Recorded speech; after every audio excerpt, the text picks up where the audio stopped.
સુરેન્દ્રનગરનું મોડી ગામ મોડી રાત્રે ગોળીબારના અવાજથી ધ્રુજી ઉઠ્યું. માત્ર કાર આગી પાછી લેવાની નજીવી બાબતે નિવૃત્ત પોલીસ અધિકારી હરીશચંદ્રસિંહ પરમારે ભાજપના નેતા સત્યવિજયસિંહ પર રીતસરની રિવોલ્વર ટાંકી દીધી. એક ગોળી મિસ થઈ પણ બીજી સીધી નેતાના પગમાં વાગતા લોહીની નદીઓ વહી હતી. નવાઈની વાત તો એ છે કે ઘટનાને 2 દિવસ વીત્યા હોવા છતાં ખાખી પોતાના જ પૂર્વ સાથીને પકડવામાં નિષ્ફળ રહી છે. પોલીસની આ ઢીલી કામગીરી ગુનેગારો બેફામ બન્યા હોય તેવા ઘાટ સર્જાયા છે. શું પોલીસ આ નિવૃત્ત અધિકારીને પકડીને કાયદાનું ભાન કરાવશે કે પછી મામલો દબાઈ જશે? મૂડીની જનતા અત્યારે આરોપીના વરઘોડાની અને કડક સજાની માંગ કરી રહી છે.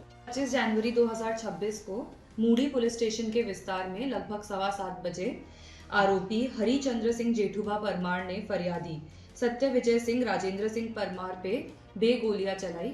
उसमें से एक गोली उसके सर के नज़दीक से निकली और दूसरी गोली उसके डाबी पाँव पे जाकर लग गई.